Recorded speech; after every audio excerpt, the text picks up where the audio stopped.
We're live. Preview. It says preview. Looks like you're already. Oh, go live. Interesting. Okay, now we're live, I guess. Okay, we're live on YouTube. Now, hopefully, it should work. Let's see. Okay. I'm gonna start the recording now. And yeah, we're live. Here we go. Interesting. Okay, now we're live. All right, here we go. So I'll post this here on Discord.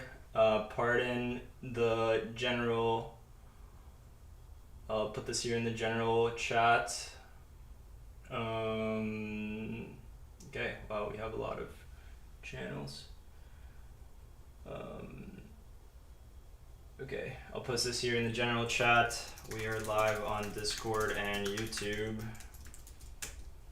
At everyone. Okay, cool. So yeah, in the general chat, just check out the YouTube. We'll be going through these questions. We'll be doing some demos. And yeah, thank you all for joining. Let's get started. So first, let's go through some of these questions. We can answer them, and then we can jump into some of the product demos. Our wallet is now live. We should see in the Telegram and the Discord our moderators essentially posting links to how you can give us product feedback. We have bounties for the best feedback. So if you find any bugs or you really like it or want to see a feature that's entirely new that we don't have covered yet, just submit it. The best ones will be, we'll essentially be giving out bug bounties for the best ones. We need good feedback, and our community, we can reward you for doing so. So okay, are we gonna make a token? If you're gonna make a token, what are the long-term sustainable value drivers for the Pontum network? Yeah, so this is really important. A token is a way to organize value across different entities on the internet, right? It's the crypto native primitive. It's the primitive that allows you to transact value across people. And yeah, there's a lot of different functions. It's just a programmable money primitive. And what we want to do is bake in the utility to allow you to do active governance in the app, especially Liquid Swap. So we're working through that. I think we've talked about this in the past. So we're looking closely at Curve and Uniswap and Solidly as the core edge of where the custom function market maker innovation is. So definitely keep an eye out for that. There will likely be a token. No promises, but it's going to have great utility, and it's going to be a core function of the product in order for you to use it. Just use it. Okay, so adoption is a headache challenge for every blockchain project, especially at this sensitive time period of the whole market when many blockchain products were dead since no one uses their blockchain. What are your team's strategies and visions on this problem to onboard more users? Yeah, so definitely true in the bear market. There's a lot of projects that do die. There's a lot of projects that had promise and did not deliver on those expectations. I think somewhat we're seeing that in the layer 1 space, where there was a lot of there's a lot of hype around new L1s and their promise on scalability and what they're going to be able to deliver. And now effectively Aptos is coming on board and hopefully being able to actually deliver on those promises. So a lot of our success is actually riding on the success of Aptos. If Aptos does well, then us as a first mover on the wallet front and the swap front can capture that. And then, we grow beyond that, we expand. I think omni-chain is going to be a trend, one of these next upcoming trends, and we're going to be on board of that. We want to deliver on this vision of an abstracted application layer that enables you access to all of DeFi in a very native, integrated, and safe environment. Safety is how we're prioritizing, and we're hoping that just like building the best products ever, working with you, our community, to help us spread the word of these. Users are our life and blood. You give us feedback. If you stay happy and continue using our products, then they continue improving. So that's what I would say is like our secret sauce. Okay, almost 80% of investors have just focused on price of token in short term instead of understanding the real value of the project. Can you tell us on motivations? How do you plan to carry on this project, especially with the bear season? Benefits for investors to hold in long term. So first and foremost, this is not an investment. This is not financial advice. You should not be thinking of these things as investments. These are just tokens that have no inherent value. It's just literally magic internet money. which has utility in these applications that live on quote unquote Web3. So the frame of reference is not as investors. You shouldn't be thinking of this as something that goes up in value. You should be thinking of this more as like a utility token for a decentralized application that has a life on its own. It lives on Web3. It is censorship resistant, decentralized, cannot be taken down. And this token allows you a ticket and entry point into using this thing. So actually the price of it, it does matter in the sense that it's a security function. You don't want people to be able to cheaply acquire your token and then do governance attacks. So it's definitely a function of security, but the price of it doesn't really matter, right? Like Ethereum could be $1, could be $1,000. If it's providing the utility that it's supposed to be providing, then it's important, right? That's the function of the token. However, for Ethereum, which is a proof of stake system, you need the price of the token and the total market cap to be high. Otherwise, there's nothing at stake, right? Anyone can easily hack it if you can just easily purchase tokens and put them up in validators and then fork the chain. So the price is a function of security, but it's not why people should be investing in or even putting any money into this, because it's not an investment. Again, this is not financial advice. I'm not a financial advisor. Anything I say is not financial advice. And again, these things should probably just not be seen as like some price thing, because it's really not. Okay. Why did Pontem choose to build on the Aptos ecosystem? What's the advantage of using Aptos for Pontem? Cool. So why do we choose to build on Aptos? That's a very, very, very important question. Aptos is, in my opinion, the most production-ready blockchain environment. If you want institutions to come on board, Coinbase, FTX, you need to have throughput. You need to have high throughput. The fees can't be $20, $30, $40 that locks out most of the world. And you need the high throughput. You need to be able to manage hundreds of thousands, if not millions of transactions per second, especially if you're going to onboard billions of people. So right now, there's really not many layer ones that can deliver this. I think Avalanche is a good prospect. I think Ethereum layer 2 is a good prospect. I think Polkadot potentially in the future can also reach this sort of scalability, Cosmos. But right now, there's a big gap. Solana, somewhat delivered on this, but they've been having issues with reliability.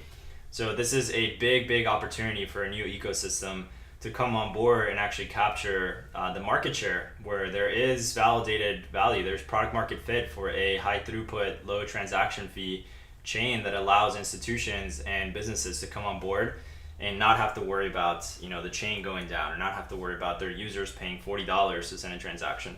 So I think that's the promise that Aptos delivers, and I think generally they're heading in that direction. And pretty soon we'll see them come to market, and all the hypotheses will be validated. And if they do well, then hopefully we also do well. We ride that wave and grow our product, gain user traction, and continue moving forward. Okay, could you briefly explain the most important milestones that the team aims to accomplish before the end of the year or in the future? What could your project look like in 2022 and beyond? So the most important milestones is getting the liquid swap to be the most widely adopted swap protocol. So we want to integrate with all the key protocols that are going to be safe for you to integrate with and use. We do want to make sure that the interfaces, that the front-end interface is connected to only projects that have gone through stringent requirements, such as audits, for example.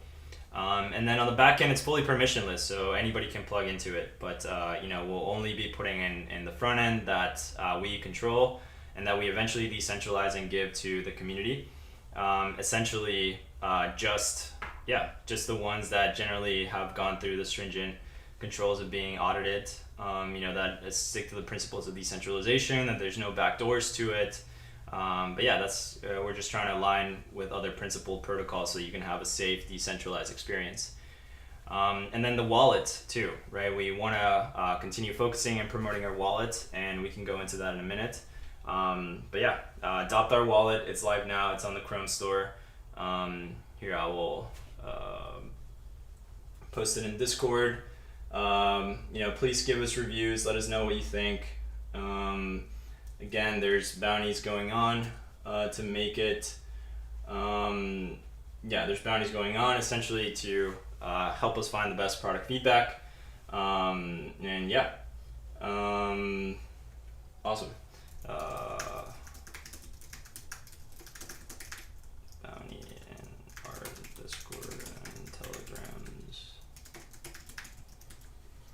Awesome. So yeah, our ambassadors are going to be posting instructions on the bounty program, both on Discord and Telegram, so we can get you guys on this. Posted the link there. The wallet is live now. You can see in the Chrome store. We already have 2,000 users. We launched it, I think, Friday, late last week. And this week we're just trying to get early users to give us feedback, work out some of the bugs. There's still a lot of bugs. We built this from scratch. We didn't just fork the Aptos core one. So hopefully it's going to be better from the ground up. We know it's safe because we built it ourselves. It's going to be audited.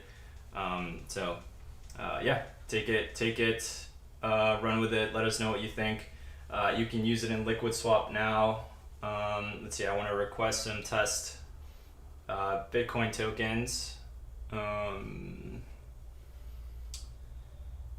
And the password should come up somewhere here. Let's see. Here we go. Okay.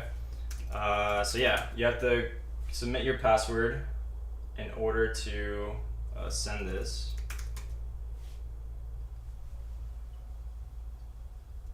Oh, interesting. So yeah, as you can see, there's still bugs. We're still early on. Connect wallet. Okay, there we go. Request tokens, request Bitcoin, send transaction. Here we go. All right. So you confirm, and you get these test Bitcoin tokens. Again, these are in the test net. And then let's say you want to swap, some Tether for some Aptos token. Let's say you want to swap 20 Tether. This is the current price based on the ratios and the pools. You confirm the swap, you send the transaction.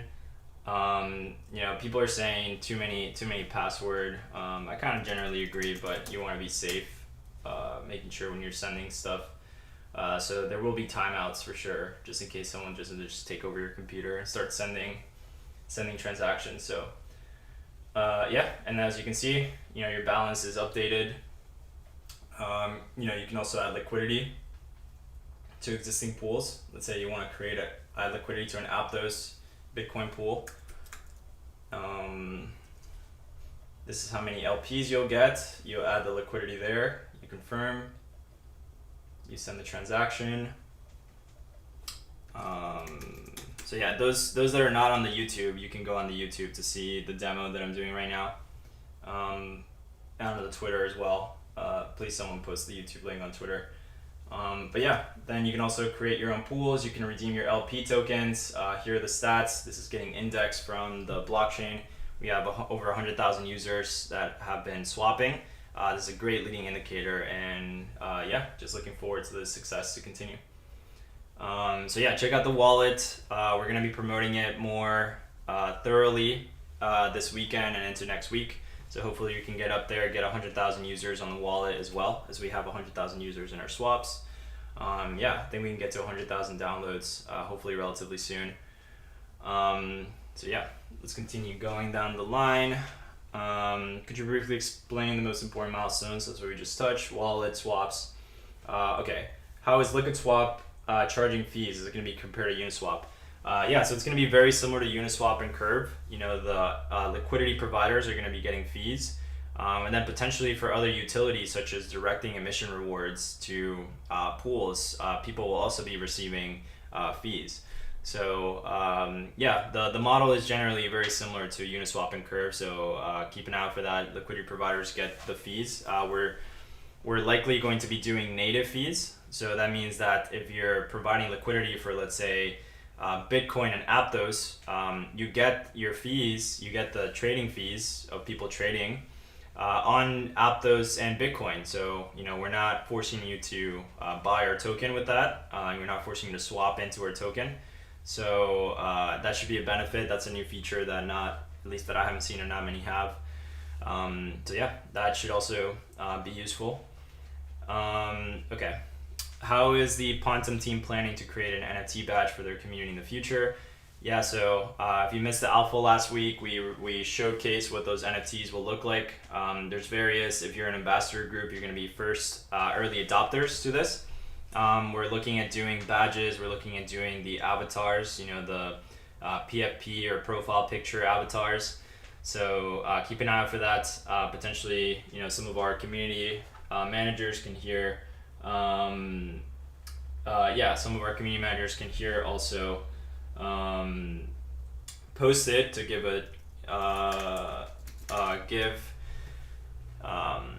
can post it to give essentially a preview of what this is going to look like. So keep an eye out, definitely coming.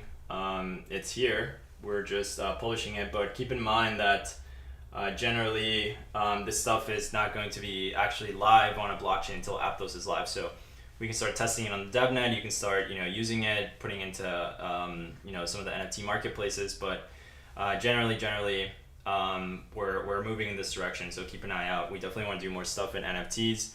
We know people love them. It's an easy way for people to understand crypto. And there's a lot of design space that hasn't been yet unlocked that we want to do. Is Pontum Wallet, when is Pontum Wallet going to be released, and will it be available to Android and iOS? Yes, so we are working on a mobile app. You can see our previous live stream where we showcase this, where we essentially previewed it, and yeah, it's definitely coming. As you can imagine, mobile is a huge driver. I think there's probably more people on mobile now than on desktop, especially in emerging economies. So it's definitely going to be important and a key part of our success. How will Pontum and Aptos be dealing with the crackdown on crypto regulation by governments? What is the difference in our current path forward versus the DM story? Will there be efforts to prevent us from being halted, working with governments, and then we can solve real world issues? Yeah, I mean, technology is neutral, to be honest, is what people do with it that is nefarious. So generally, if we build neutral, open, permissionless protocols that are robust, decentralized, or censorship resistant, like Bitcoin and Ethereum, then you build something that can last for eternity. However, there is real fears and concerns that everybody has around money laundering, terrorist financing, and there are tools that can go above the core infrastructure. The infrastructure is neutral. We just need to build tools to catch the criminals, right? So financial monitoring like Chainalysis, KYC ML solutions like what Securitize is building are all tools that live on top of the core protocols, which should be neutral to avoid them being censorship resistant. So, we'll likely see the same trends that are happening on Ethereum. For example, Aave Arc, our KYC ML pool, so that institutions can feel safe that the counterparties they're interacting with are not money launderers or terrorists. So that's essentially, I think, where the direction of this is going. But you need to enable compatibility. So it can be an app by app basis. It needs to be a more composable outcome to creating these layers that doesn't just fragment liquidity, fragment the ecosystem, create walls and silos. So it needs to be done well. There's a lot of smart people working on this. We're definitely thinking about it, and yeah, we'll look to provide the tooling for people to safely interact with this stuff. I know the Tornado Cash one was interesting, and now there's going to be more, restrictions on the front ends. That really is what we can do, just like restrict the front ends. This stuff is fully permissionless in the back end. Think of it as like HTTP. No one in the internet or in the world can censor HTTP. We can only censor the front end domains that people control. So I would think about it that way. But yeah, it's important to keep out the terrorists and keep out the money launderers, because they're bad guys, and we definitely do not want to support bad guys. So how will Pontum network be 100% fully EVM compatible, meaning anything running on Ethereum can run on Pontum network several times faster and with less gas costs? Yeah, this is a good question. So when we went through our roadmap, we essentially showcase how we are researching and moving forward on an EVM layer for the MoveVM. And I think that's going to be the first step. you're going to need to have compatibility with EVM apps. There's still going to be a lot of EVM or Solidity apps that will exist, or any of the EVM derivatives. It's going to happen. What you really want to do is just enable them to interact with each other. Like if an EVM app exists, you want it to be able to send messages to a Move VM app that exists.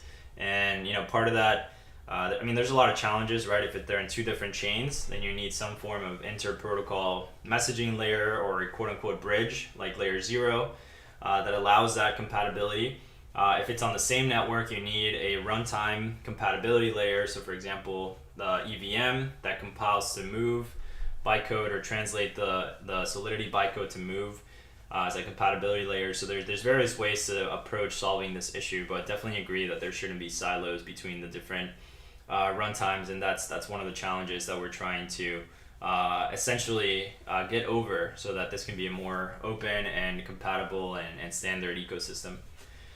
How do you ensure the best wallet security, fingerprint code, and two-step authorization? Doesn't seem to be enough when you look at the latest hack at Solana. And if you're subject to a hack, worst case scenario, there are protocols for financial backup to reassure people that their money is safe or at least refundable.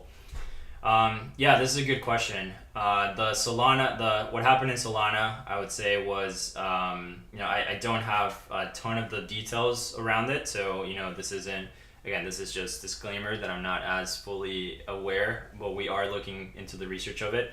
And it seems like it was an unsafe library. So what you really want to do is not have that many dependencies that you didn't build yourself and audit yourself, because those are prone to what are called supply chain attacks. So if you have a library that you're pulling that someone else built, if they update that library to be, bad, and essentially be an attack vector on your app, there's not much you can do about it because your app is dependent on that library. So you just want to minimize the amount of dependencies that are outside of your control, and then just audit everything that is within your control. That's probably the safest way to do it. Is there financial backup? This stuff is open, permissionless, and unfortunately hacks happen. There's no promises of getting your money back. But what we can promise is to audit everything and make sure that it's safe, make sure that our processes of how we're doing this is open, so you can trust that it's safe. There are insurance protocols that we can work with. So if people want to take out insurance and have their funds be backed by insurance and pay a cost for that, then I think that's a good use case that we can look into and hopefully bring into Aptos, because that will definitely give people more confidence. There's a cost to insurance, I would just say that. So if people are willing to pay a premium to feel safer, then I think that's fair, and we can definitely enable that. And then someone bonus, cover the recent FUD on Twitter about Ian and Dylan, kind of like what's going on there in the Aptos ecosystem. No opinion other than, we just need to make sure that everything that we're doing is good intention. And the reasons that we're building are good intention to bring these products to millions and millions of people. For us, the politics is not as important as just being able to go heads down, be fully transparent with everything that we're building. The partners that we're building also being hopefully fully transparent. And docs like me, you see my face, every week. We just want to be transparent and open about what we're building. We're building a lot of cool stuff. I would just not let sort of this cloud, get over the whole ecosystem. But no specific opinions. I'm not going to comment on the situation. But just on our own perspective on how we build, we're fully transparent. We're here. We work with other people that are fully transparent, that we trust are building good code and are in it long term. So that's just our own philosophy and how we approach things. That's it for the AMA section. I see it's 10:27, so we're coming up on 30 minutes. We have 130 people listening. Twitter, I'm not sure how many people we have. Doesn't look like that much, but we'll next time just promote it and let people know ahead of time that it's happening on Twitter too. These are the AMAs, the product. We did a quick update. Essentially, our wallet is live now. It's on the Chrome store. Went live not too long ago. We're still working out a lot of bugs, so definitely let us know you know, how you would improve it. You know, leave a review. If you like it, please leave a review, comment, subscribe, etc. And yeah, we can keep this one short. You know, we just went through all the questions and gave everyone an update. And yeah, we'll continue coming back here. We'll see you next week. And thank you all for the time. I will do a few minutes of questions. I see a few hands raised. Potentially, if you're on Discord, if you want to come up, maybe you can come up. Oh, and people went away. So yeah, I'll be here for a minute. Raise your hand if you want to come up from Discord, just to kind of like ask a question, give a shout out, and we just kind of take it from there. If not, we'll close it up and give everyone rest of the time back, and we can see you next week. But yeah, if you have any questions, just raise your hand on Discord. We'll let you up here and we will answer your question. And if no other questions, then we'll just close this out. Cool. I mean, we'll give it a minute. I don't see anyone raising their hand. So cool. Awesome. Thank you all for the time. I'm going to pause it here, and yeah, we'll see you next